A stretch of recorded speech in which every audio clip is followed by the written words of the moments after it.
Good afternoon, everyone. This is Legen from Best Aid Mathematics 1A. And today, I will tackle about the basic steps of a community needs assessment.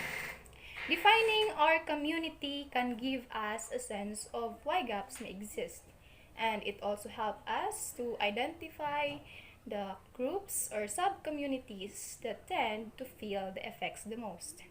First is define your community, and we need to identify the population.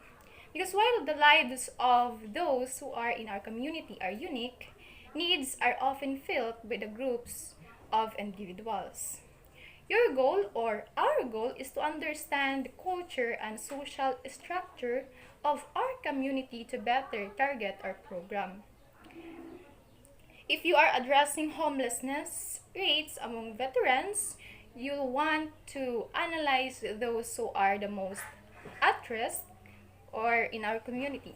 Doing so well will help you delve deeper into the systemic issues that contributes to a need felt by the community.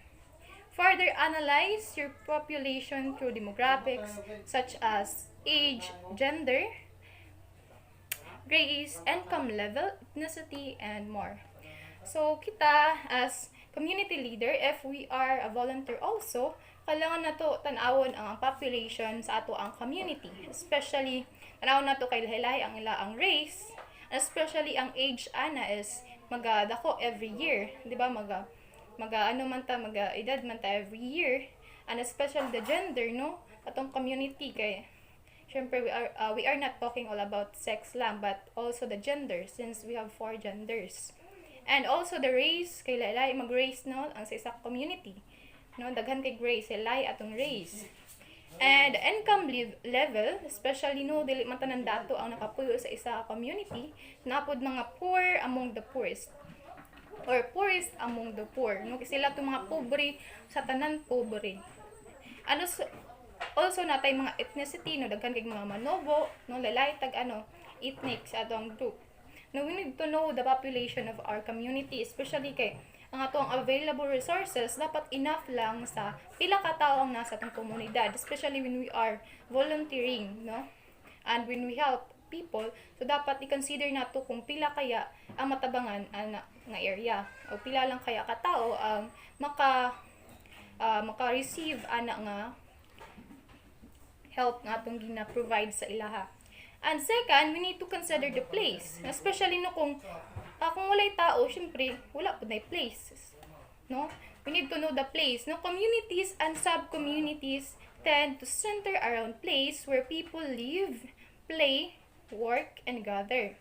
Places can include schools, senior centers, shelters, parks, religious establishments, and other infrastructure. Consider the physical places and attributes that matter to members. We can question how will your program address and respect those important places, what infrastructure exists, and is there an attribute of the place that should be addressed or improved. Now, when we are volunteers o kung magiging volunteers na soon, so dapat i-consider po nato ang place nga atong tabangan. Especially no kung kana ba nga place is na at rest ba na sila, na ba sila sa level nga red level sila nga need jud kay nila, especially sa mga nabahaan, and especially sa mga nay mga calamities no na sila ang naapektuhan sa mga calamity. No, we need to know kay especially sa mga place no basig na high risk di silang place di ay no lisod kay agian anak po then kailangan pa nato og tabang sa ila up resources nga atong i-provide sa ila enough lang ba nga place. No, we need to identify, especially ang community dili mabuo kung walay tao, ang community ug ang people syempre nagpuyo sa isa ka place, and then magiging komunidad na siya kung ay place and ay people. So no, nga na gyud na siya.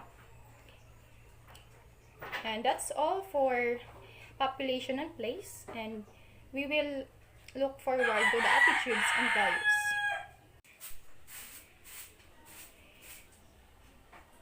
Under define your community is attitudes and values. This is about what drives in our community.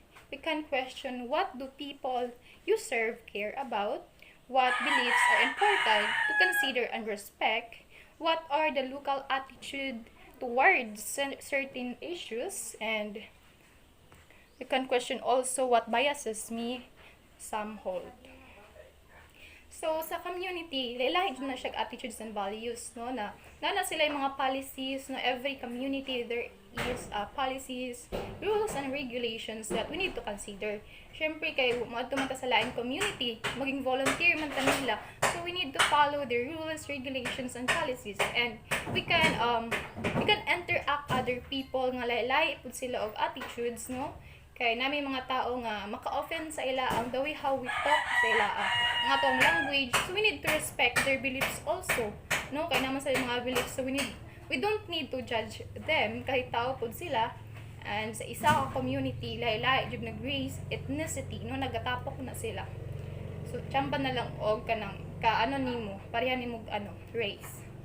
And also nga unsa kaya ang atong kailangan ba nato sila i-respect? Yes, kailangan nato i-respect ang ang mga beliefs nila, no? Unsa ilang mga culture, syempre kailangan nato na i-respect kay makagain tag respect when we respect them, di ba? Kung unsa tong ginapakita nga attitude sa tao, especially sa mga ang mga tao nga nag-volunteer sa isa ka community, so kailangan to i-respect sila para ma-respect po ta nila ug madawat ta nila. And mingon silang, sure, pwede mo diri mag-volunteer, you can help us, no? Because kanang inyong approach is positive sa atoa. So kay na mga tao nga ma-offend in unsay mga gestures nimo, the way you talk, dapat dili ka offended. You won't need to use language nga dili sila makasabot. Mag-English ka dira tapos sila iswa sila kasabot og English kay syempre Bisaya sila or unsa baka na nila ang mga language.